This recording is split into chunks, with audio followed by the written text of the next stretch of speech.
All right, Xi Jinping, you asked for it. No more Mr. Nice Biden. No more Mr. Friendly chocolate chip ice cream guy. No way. You think that you can just steal American intellectual property and take American manufacturing and take over semi-sovereign states and run concentration camps to genocide your own people and start a global pandemic and shut down the whole world for a couple years without consequences? Oh, I don't think so, buddy. Jen, tell them what we're going to do. The Biden administration will not send any diplomatic or official representation to the Beijing 2022 Winter Olympics and Paralympic Games, given the PRC's ongoing genocide and crimes against humanity in Xinjiang and other human rights abuses. The athletes on Team USA have our full support. We will be behind them 100% as we cheer them on from home, but we will not be contributing to the fanfare of the Games. U.S. diplomatic or official representation would treat these games as business as usual in the face of the PRC's egregious human rights abuses and atrocities in Xinjiang, and we simply can't do that. As the president has told President Xi, standing up for human rights is in the DNA of Americans. We have a fundamental commitment to promoting human rights, and we feel strongly in our position, and we will continue to take actions to advance human rights in China and beyond. We're going to continue to take big actions, like a diplomatic boycott of the Olympics. You know, like we're still going to send all the players and stuff, and we're still going to totally participate in the Olympics. But we're not going to send any government employees, which means that you don't get a photograph with Pete Buttigieg. Take that, Jinping. I'm Michael Knowles. This is The Michael Knowles Show.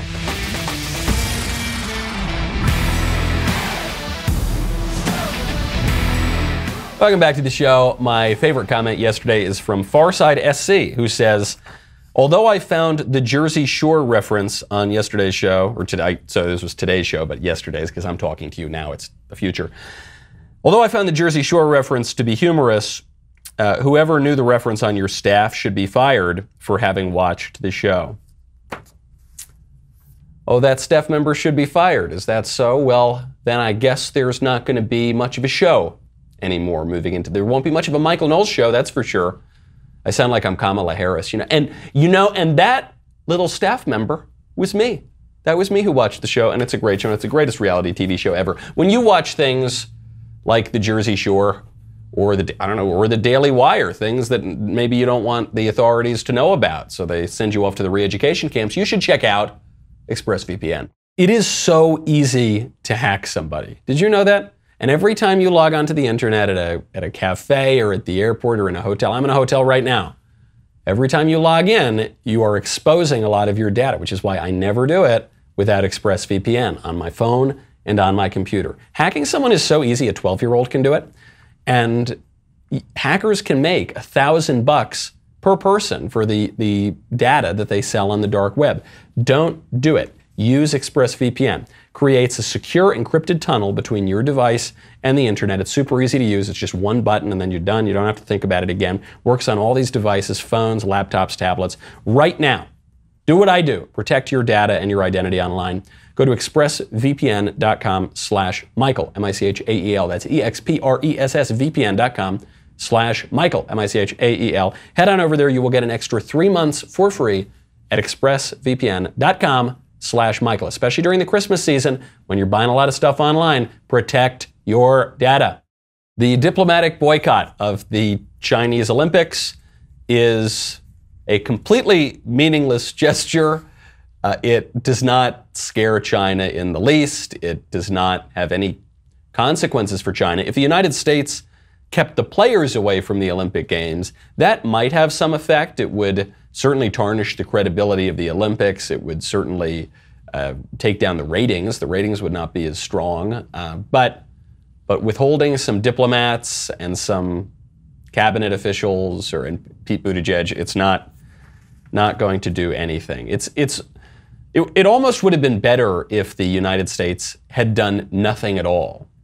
But to go out and say, as Jen Psaki did, there is a genocide going on in China. The leader of China is slaughtering whole races of people in concentration camps, and then to move forward with this weak, meaningless action, it's worse than doing nothing at all. And it sends the message that the United States is not serious. Does anyone really believe that when China goes into Taiwan, China goes into the United States interests in the South China Sea, that the U.S. is going to go send in the Marines? Does anyone believe that? Does anyone think, after pulling out 20 years of war in Afghanistan, after all the wars in the Middle East, does anyone really think that the American people want to go to war in Asia to save Taiwan or some other island? No. No one really believes that. Xi Jinping doesn't think that. This is the weakest possible response from an administration that is extraordinarily weak. Now, sometimes the weakness of the Biden administration actually benefits conservatives and the American people more broadly. We're seeing this right now when it comes to Joe Biden's vaccine mandate. So, right now, Joe Biden has issued multiple vaccine mandates. It gets a little bit confusing because there's the government employee vaccine mandate, there's the government contractor vaccine mandate, there's the OSHA vaccine mandate, which uses the Occupational Safety and Health Administration to force some employers with 100 or more employees, to force their employees to get the Fauci ouchie. That's the one that the Daily Wire is fighting and we're winning on. But Joe Manchin, a Democratic senator, ostensibly part of Joe's party, is saying no, he doesn't want to go along with this.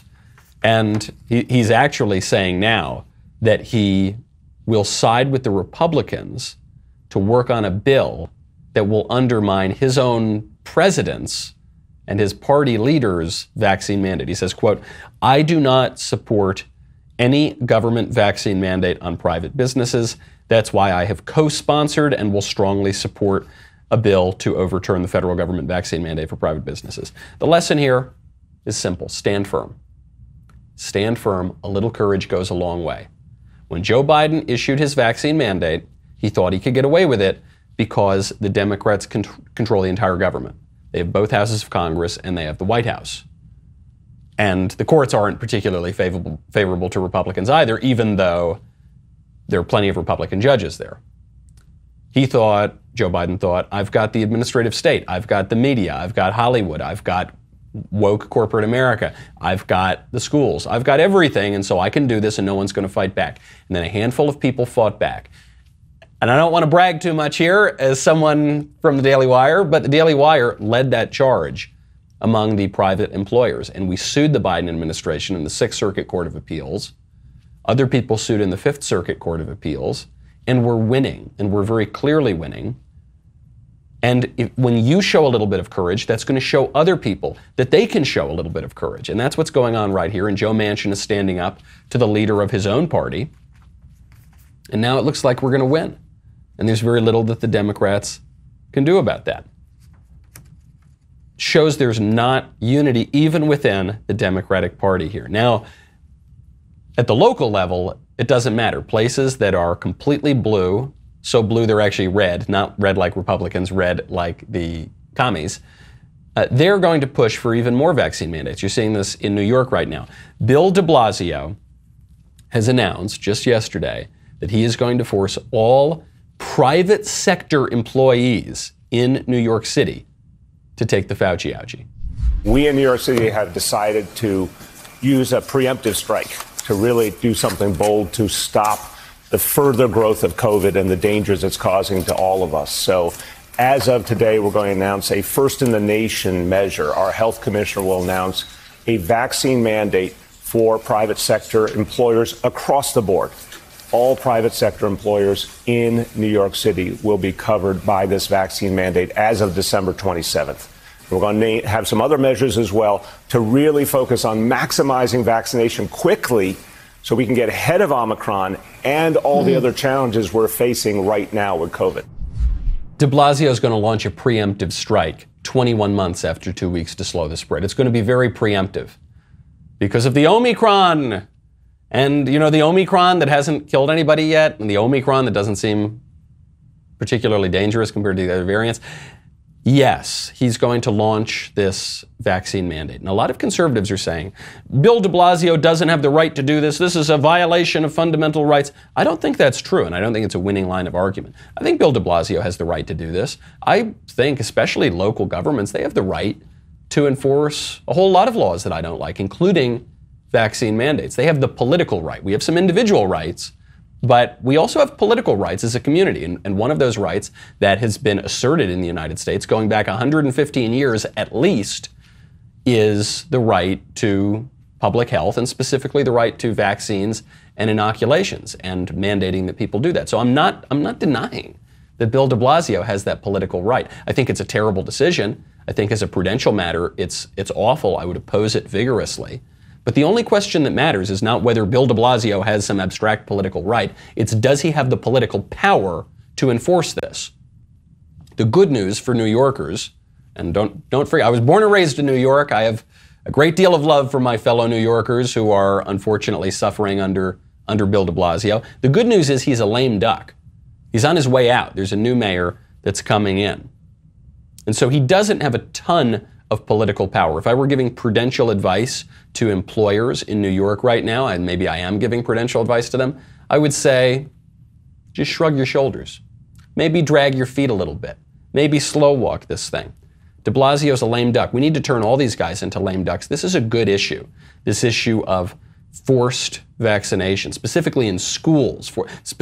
These are winning issues that can bring together a whole coalition of people, not just the hard right, far conservative traditionalists, not even just the libertarians, but even disaffected liberals too. Got to get much more prudent. Wide as a serpent, innocent as a dove. All that prattling around about abstract rights isn't going to save you a single freedom or way of life in New York or elsewhere. You've got to fight back on the level of political power.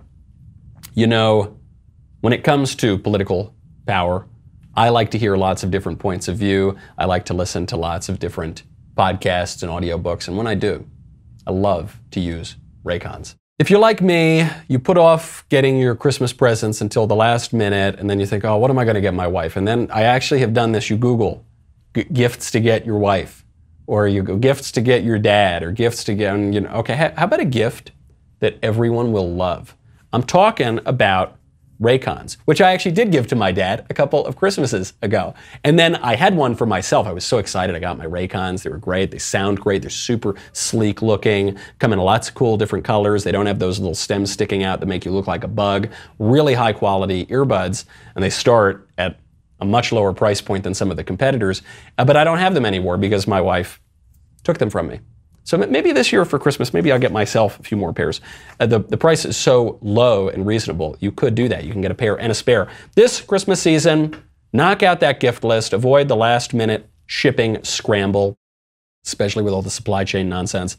Head on over and get 15% site-wide with code HOLIDAY, HOLIDAY, at buyraycon.com/Knowles, KNWLES. That website, buyraycon.com/Knowles. Head over there right now. Use code HOLIDAY to get 15% off. Your friends, your family, your loved ones, and you will thank me. If you stand up against the liberal ruling class, you are going to be vilified. That is guaranteed. And you are going to be called a racist. Why? I don't know. You will. And a sexist, huh? Where does that come from? I don't know. That's just what they're going to call you. They're going to go so far as to call you a murderer. They're already doing that. They're saying if you don't do exactly what we say, even if our guidelines contradict themselves one day to the next, if you don't do exactly what we say, you are a murderer. You're responsible for the epidemic. You're responsible for people dying. This is what the cackling hens on The View said just yesterday about the new spooky Omicron variant.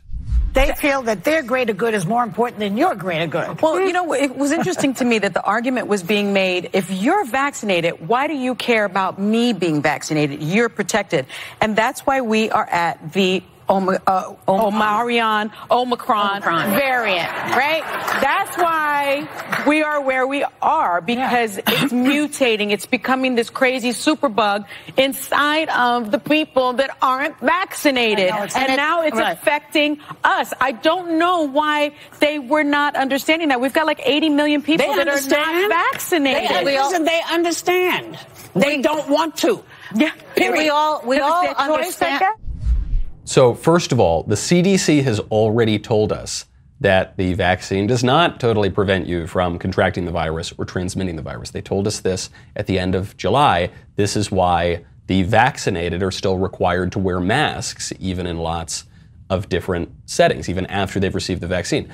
This is why people are receiving all of these boosters. And now we're being told in Israel they're contemplating requiring a fourth shot to be fully vaccinated, and there seems to be no end in sight. So spare me the sanctimony there. But furthermore, let's just take them at their word. The unvaccinated are causing, or they're leading the cause of the new variants, and they're petri dishes, and they're creating all these new variants of COVID.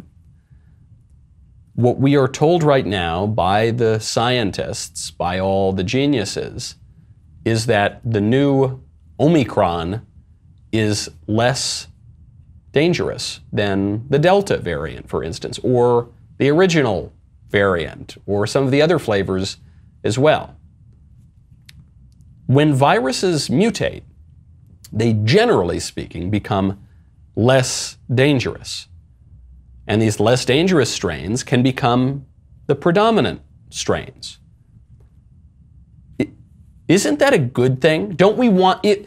If you've got a relatively dangerous variant, and then it mutates and becomes relatively less dangerous, and then the relatively less dangerous one becomes the predominant strain, isn't that better than letting the more dangerous one be the predominant strain? Am I stupid? Am I thick? Am I not reading things correctly? Here's this from the New York Times. I'm definitely going to be stupid if I keep reading the New York Times. The New York Times headline: Omicron is moving fast, but perhaps less severe, early reports suggest. Researchers in South Africa, where the variant is spreading quickly, say it may cause less serious COVID cases than other forms of the virus, but it's unclear whether that will hold true. Maybe that'll change over time. That's right. As of now, as of recording, I don't think anyone has died from Omicron. So why is everybody freaking out? We should be happy that the virus is becoming less and less severe, as viruses do. That's just what happens. That's why we're not living through the Spanish flu 1918 every single year. We're living through endemic sort of seasonal flus that are not particularly severe. At least we were before COVID. Then last year, the flu basically just disappeared. Remember that? That was kind of strange too. Speaking of people getting vilified by the media, I've got to take the side of the victim. I've got to take the side of the man who's down and out. I'm going to take the widow's corner. I am going to stand up for poor Fredo Cuomo. Poor Fredo Cuomo has done a lot of bad things. I don't particularly like him. I'm thrilled that the House of Cuomo is done, politically speaking. But I think that they're doing him a little dirty, okay? He lost his CNN show. We've now found out that Fredo has lost his Sirius XM show. This is his explanation for it. The way my time ended at CNN was hard. While I have a thick skin, I also have a family for whom the past week has been extraordinarily difficult. So right now I have to take a step backward and focus on what comes next. That means I will no longer be doing my Sirius XM radio show. I'm extremely grateful for the support I've received from Sirius XM throughout my time there. I also want to express my sincere appreciation for my loyal listeners. I will miss our conversations a great deal, but I look forward to being back in touch with you all in the future. So this can be one of two things. One, I don't think this is particularly voluntary. I don't think he gave up his only other source of employment just because I'm going to take a step back. I suspect he's done. People are going after him. So why? Either it's because there's another shoe to drop.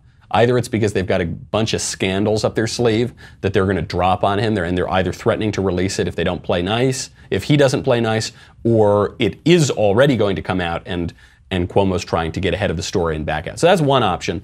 Or there's no more serious scandal coming out, and Fredo Cuomo is just no longer politically useful to the left, to CNN, and to Sirius. His dad, Mario Cuomo, is dead. His brother, politically, is dead. And so why do we have Chris Cuomo around anymore? He's not He's not particularly valuable politically, so he's out. He's canceled. He's done, which is why I think this is going to sound like a little bit of an out there proposal, but just hear me out. I think the Daily Wire should hire him. You know, that's what we do. We hire people who get canceled. All right, we did it with Gina Carano. Now we got this great movie with Gina Carano. We did it with sports journalists. We've done it with political journalists. We stand up for people who get canceled. And I think that we need to bring the Chris Cuomo show over to the Daily Wire. It would be so funny. Obviously, we would need a lot of editorial control. We would need Chris Cuomo to just basically say things that we agree with. But I think it would be hilarious. I would do it for the lulz. Chris, if you're watching this show, I assume you are, think about it. Ben, if you're watching this show, I know you're not. Think about it too, please. Chris Cuomo is trying to manage his cancellation right now. And I think everyone involved is trying to do it relatively, as nicely as a cancellation can go. But there are already fault lines. There are already tensions you can see. Chris Cuomo, for instance, just making a statement that Jeff Zucker, the head of CNN, knew exactly what he was doing the whole time. So Chris Cuomo gets fired not for lying to his audience, not for lying about COVID, not for that ridiculous special where he pretended to quarantine, remember, for a period of time, wouldn't see his family, and then they filmed him coming out of quarantine, and oh wow, I get to see my family again, except we found out that was a lie. He was hanging out with his family the whole time. He went on bike rides in the Hamptons, and actually the way we know about that is because he got into a fight with a guy in the Hamptons while on a bicycle. So not for lying, not for his dishonesty. No, he is going to get fired for helping his brother. What? That doesn't seem fair. So then people raise some questions about this, and now you're hearing talk of potential sexual harassment allegations, which generally appear when people are politically weak and on the verge of being canceled. You sprinkle a few of those on top. It's like sprinkles on an ice cream sundae, right? He helped his brother. He's no longer politically useful. That's the ice cream and the chocolate fudge and the frosting on top and the whipped cream. But then you put some sexual assault allegations. That's the little sprinkles on top of the sundae. So a spokesman for Cuomo just said in a text message, quote, Mr. Cuomo has the highest level of admiration and respect for Mr. Zucker. They were widely known to be extremely close and in regular contact, including about the details of Mr. Cuomo's support for his brother. There were no secrets about this, as other individuals besides Mr. Cuomo can attest.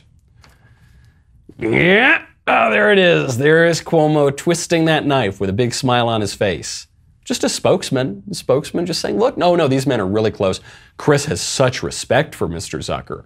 Oh yeah, Chris and Mr. Zucker are super tight. Oh yeah, they talk about everything, and Mr. Zucker knows about everything, and other friends of Zucker's and Cuomo's know that Zucker knows about everything. So don't try it, buddy.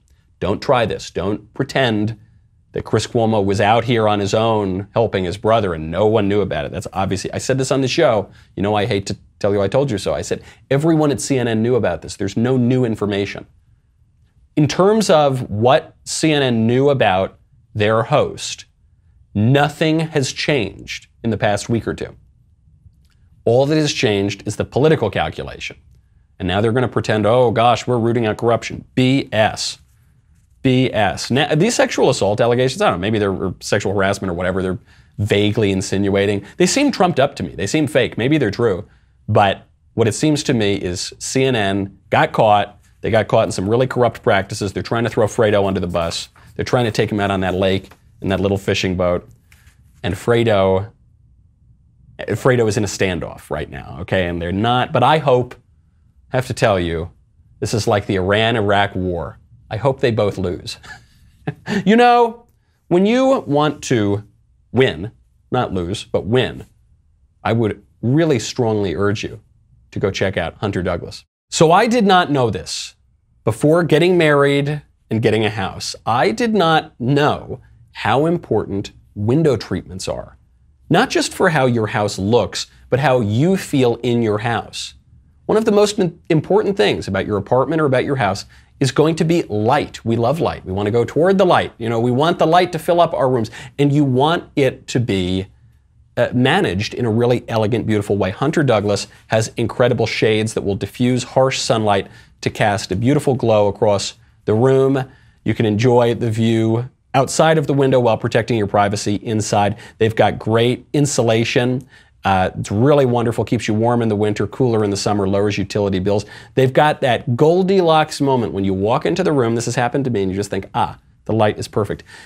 Live beautifully with Hunter Douglas. You can. Beauty is very important. We understand that. We are aesthetes. We recognize that beauty shapes the way we view the world, how we feel.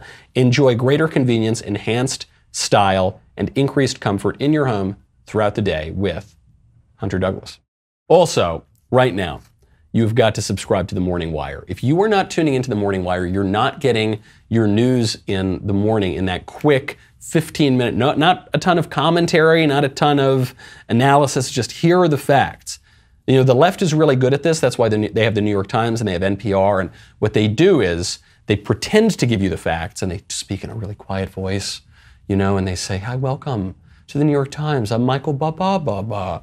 And Joe Biden is good and Trump is bad, you know, and they're giving you a lot of leftist opinion, but in a way that seems like they're just giving you the facts. So we think that's BS. We're going to do our own morning show. We're going to do it really just the facts, really quick, 15 minutes. So go check out Morning Wire. Also, you got to get Matt Walsh's new book. Not because he's the #1 best-selling children's author in America. He's also the #1 best-selling LGBTQ author in America. Matt Walsh, gotta love him. Head on over to johnnythewalrus.com. JOHNNY, thewalrus.com. We'll be right back with a lot more.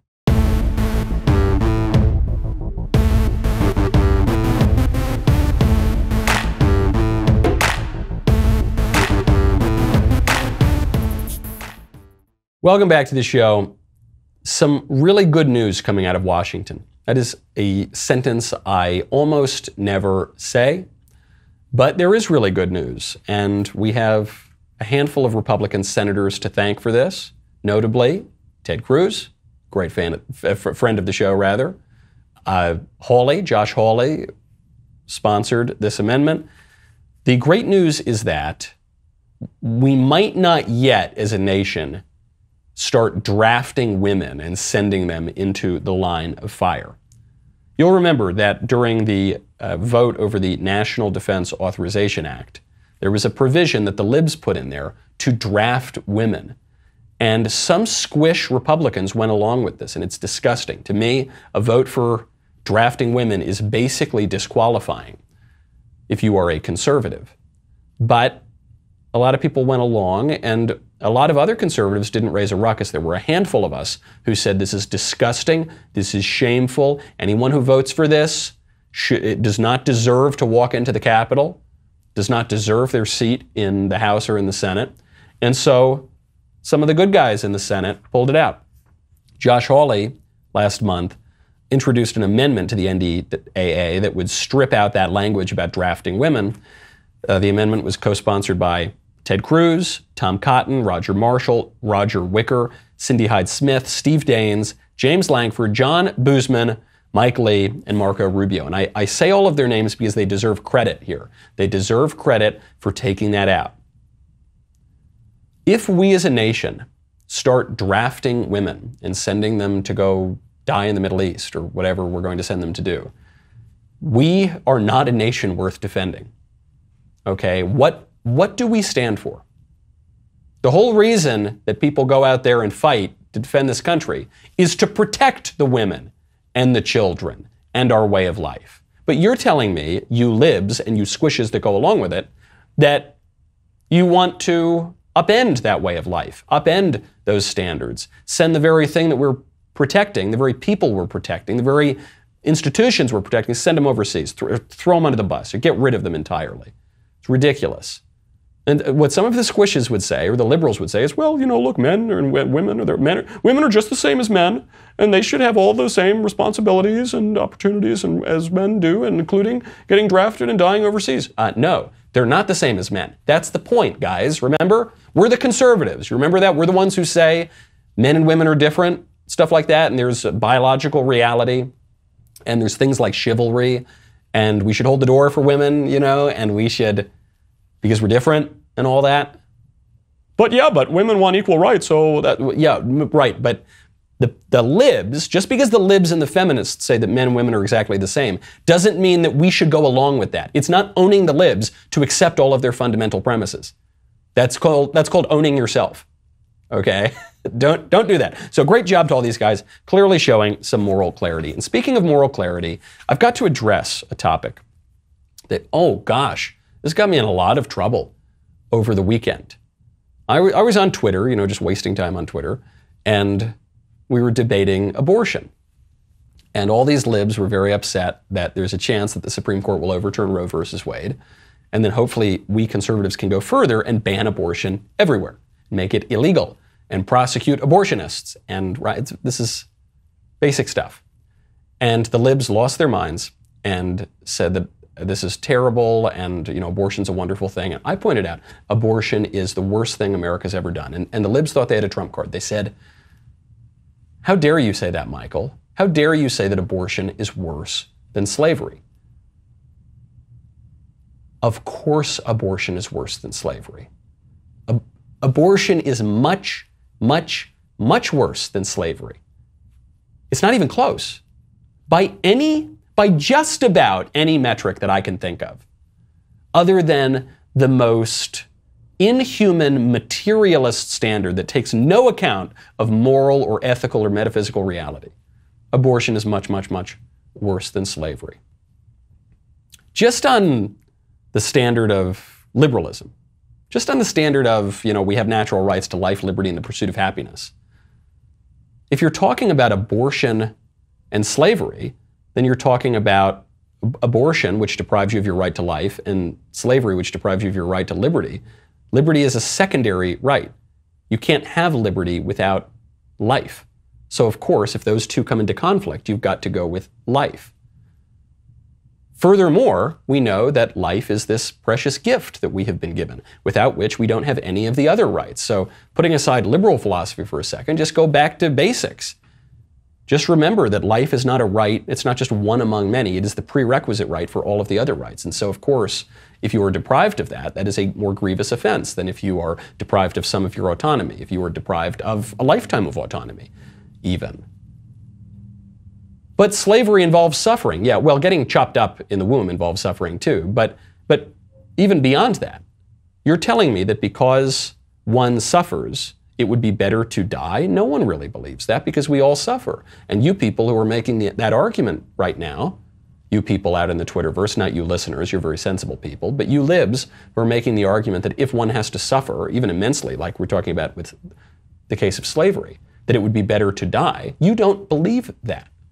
Because you suffer and you don't kill yourselves, which is good, you shouldn't. Suffering is a fact of life.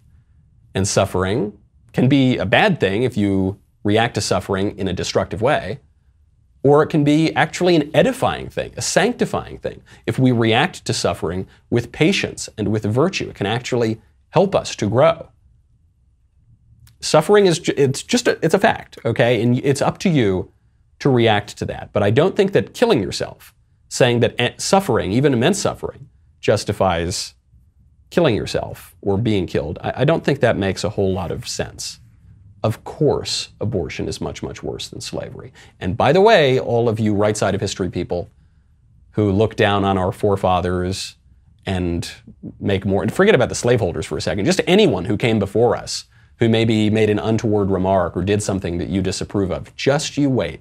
Just you wait until you hear what future generations will say about you, which you will hear because there is a metaphysical reality and there is heaven and hell. If you believe, as some of the moderns do, that the whole point of life is just to get physical pleasure, and a lot of libs believe that, I guess that's the only way that you could convince yourself that slavery is worse than abortion, because life doesn't really matter. It's just this kind of bizarre accident of the physical universe, and we just happen to think that everything matters and that we have loves and joys. But it's not. It's just chemicals firing off in our brain, and all we're here to do is get pleasure. So if you die, it's no big deal, and if you suffer, it's a really big deal, and it's really bad. If you believe that idiotic, completely unsubstantiated view, then I guess you could come to that conclusion. But the conclusion happens to be wrong. There's another controversy I want to address. I got in so much trouble over the weekend on Twitter. This would be statement I made that there is no First Amendment right to be a commie. Okay, and so here not only did I irritate the libs, but I irritated some of the more excitable libertarians. But it turns out I'm right. Sorry, guys. You know I hate to say it, but I'm right. There is no First Amendment right to be a commie. There have been many laws in American history going back to the earliest administrations, going back at least to the second presidential, the Adams administration, that have circumscribed the First Amendment right to free speech to preclude certain ideas, especially if those ideas are seditious or would lead to the overthrow of the government. You see this from Federalist administrations, you see this from Democratic administrations later on, you see this from the early 20th century presidents. You see this in the 1940s and 50s. There was something called the Smith Act. Smith Act was used to prosecute communists and fascists and anarchists. Okay? Now, some libs will point out, well, some of those convictions were overturned. Yeah, they were. That's unfortunate that some of those convictions were overturned. But the law still remains substantially on the books. If you, in this country, it's still in the U.S. Code, if you openly advocate for the violent overthrow of the United States government, if you write pamphlets advocating this sort of thing, if you give speeches advocating this sort of thing, you can be prosecuted. Very often you're not prosecuted anymore because we're not as serious a country as we once were. But that is still on the books, folks. To pretend that all of those laws, including the Smith Act, were completely overturned, completely deemed unconstitutional, is BS, all right? And it comes, the reason that the liberals don't like this is because the liberals very often have commie sympathies. The reason the libertarians don't like this is because they have an unrealistic, anti-historical view of the First Amendment. And I like the libertarians. Some of my best friends are libertarians, okay? But that view that the First Amendment allows you to say basically whatever you want is not true. It's philosophically incoherent, and it historically has never existed, okay? And I happen to have written a book about this called Speechless, which is selling like hotcakes, by the way. It was a #1 national bestseller when it came out. It's still selling great for Christmas, so I appreciate it if you have got that book for your friends, for your family, to go along a little history of political correctness, the use of language in politics, the First Amendment for that matter. Really appreciate that. There's another book that you can give to your liberal friends this Christmas to educate them. That would be Reasons to Vote for Democrats, a Comprehensive Guide. That would be my first book. Really appreciate you giving the gift of knowledge out. Speaking of the libs remaking society, Oregon may very well make masks permanent. Not 2 weeks to slow the spread, not 2 months of masks, not even just permanent. The Oregon Health Authority's Rules Advisory Committee is reportedly drafting a more, quote, permanent set of rules for masking in the state, despite the fact that the state mask mandate has already been in place for months. They're going to make it a little bit more permanent. This episode today might be the Told You So episode, but a lot of you knew it too. It's not like I'm telling you something that you didn't know.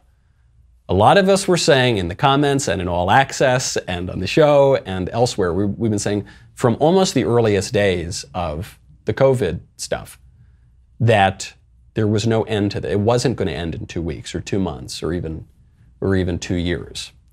Ronald Reagan had that line. He said, "There's nothing nearer to eternal life on earth than a temporary government program." There's a lot of wisdom in that statement. That's true. When the government, or even when big corporations or when other powerful interests take power, they very rarely give it back. And the masks are useful to the powerful. It can be debated how useful they are at protecting the public health, or stopping the spread, or slowing the curve, or whatever beating it back, or whatever they talk about. Right? Dr. Fauci himself seems to have debated this issue with himself when he said, "Don't wear the masks, they don't work." And then 5 seconds later, he said, "Do wear the masks, they're very important and you need to wear them all the time." But what cannot be debated is that as a political symbol, they are very effective. In the beginning of the lockdowns, the libs and the squishes told us that if you wear the mask, it will hasten our return to normal.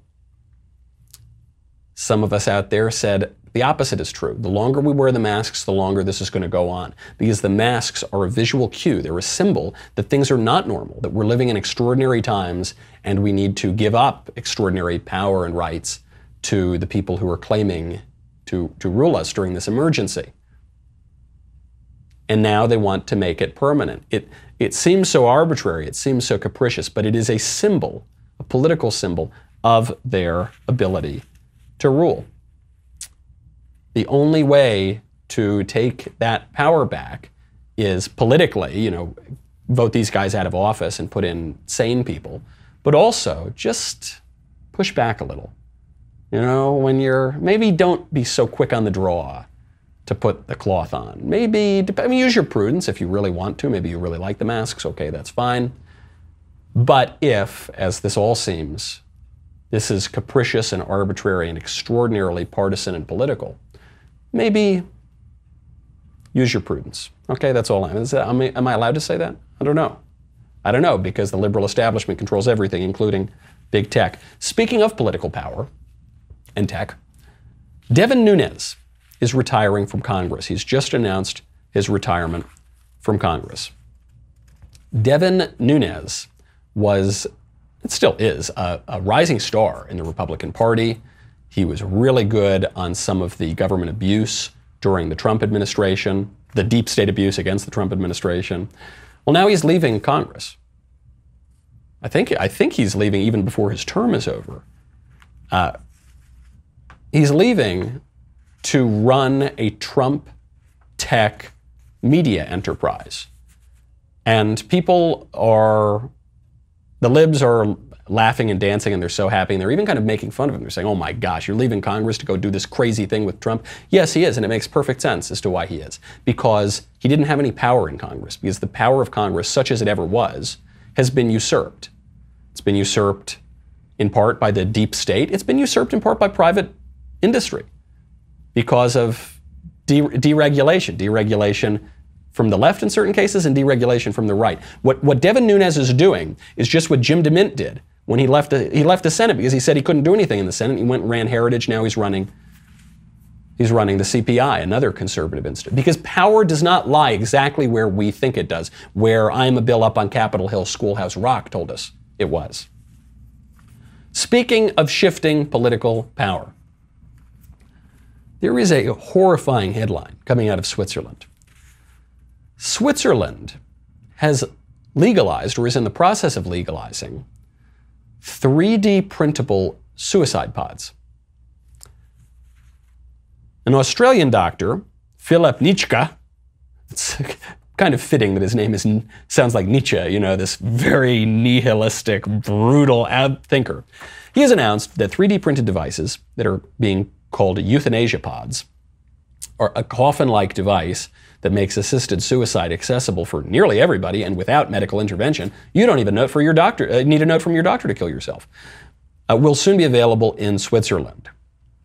Nitschke has said that his purpose in making these devices is so that everyone can commit suicide with little medical assistance. Suicide pods. This is, if you want to blame the left for this, the culture of death in a really creepy form. But I think you can blame the right for this a little bit too. This is capitalism, man. This is free enterprise, isn't it? This is just a businessman pursuing his business, giving consumers choice. He's probably not going to have very many repeat customers, but he's giving, this guy is going to get rich selling people their death. And even if he doesn't, even if he just gives it away, here, it's open source, you can 3D print it for free, you don't need to pay a licensing fee. This is just creativity, it's creative destruction. It's definitely destruction. I bet there are going to be some people on the right who are okay with this. Well, it's their choice. It's their body, their choice. There are people on the right who actually believe that. Some people on the right use that expression, ironically, to point out the hypocrisy of liberals who claim my body, my choice when it comes to abortion, but do not claim my body, my choice when it comes to vaccines. But folks, it's just a line. It's just a slogan to own the libs. We don't actually believe that. We don't, at least I don't. I, as a conservative, do not actually believe that you have the right to do whatever you want with your own body or to your own body. No, we are constrained by the moral order. There is a transcendent moral order, and we are responsible to that. We didn't create our bodies. We didn't choose to come into this world. I hope we don't choose to come out of this world. Hope we reject this culture of death from this lunatic in Switzerland, or the lunatic in Australia, and then the political lunatics in Switzerland. Okay, we have responsibilities. You're not just allowed to do anything you want just because you want to. We're not just pure will, okay? We're also intellect, we're also moral conscience, all right? If this is something that your political ideology can look at and not have a problem with, it's probably time to check your premises. Something has probably gone wrong in your political thinking if you think this is fine. This represents the literal suicide of the West, the literal suicide of our civilization. That's bad.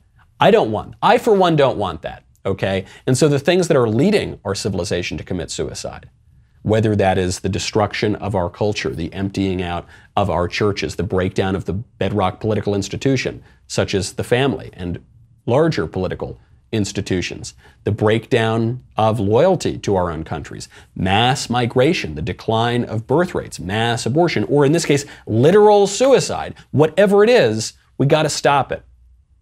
Because I want to live, okay? I want to live here in this world. I want to live eternally in the spiritual world, and I want our culture and our civilization to live as well. And the libs want it to die. And there are some squishes who don't really seem to have an opinion one way or the other.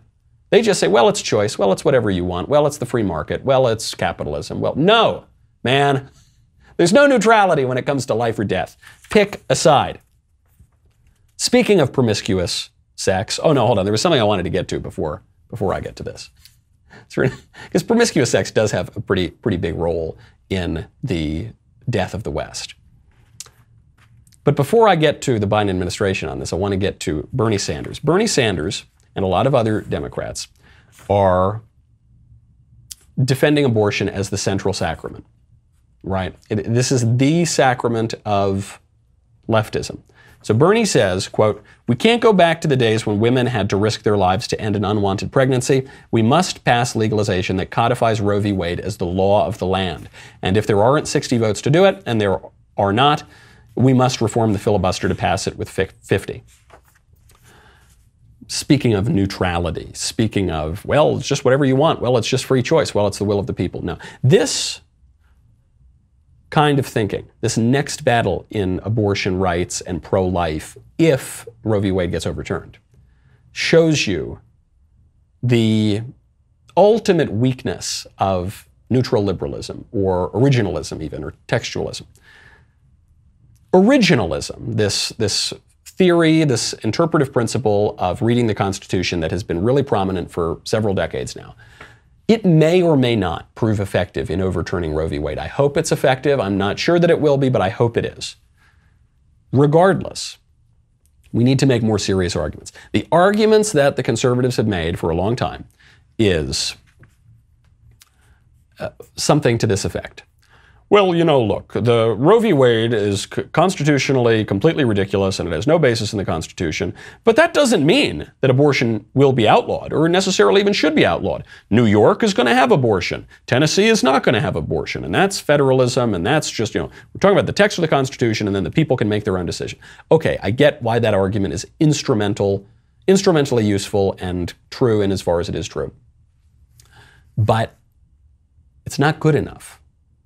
I hope that Roe v. Wade gets overturned. I hope there's no pretend federal right to an abortion. But I don't want there to be abortion in New York either. I don't want there to be abortion in Connecticut either. And I don't give a damn if the New Yorkers and the Californians want it. It's wrong. We, the people, have the right to say that it's wrong. And states' rights only goes so far. The question is states' rights to do what? We're going to leave it there. We're not going to talk about any more promiscuous sex today, even though there's a juicy story coming out of the White House. That's going to be the cliffhanger. I'll see you tomorrow. I'm Michael Knowles. This is The Michael Knowles Show.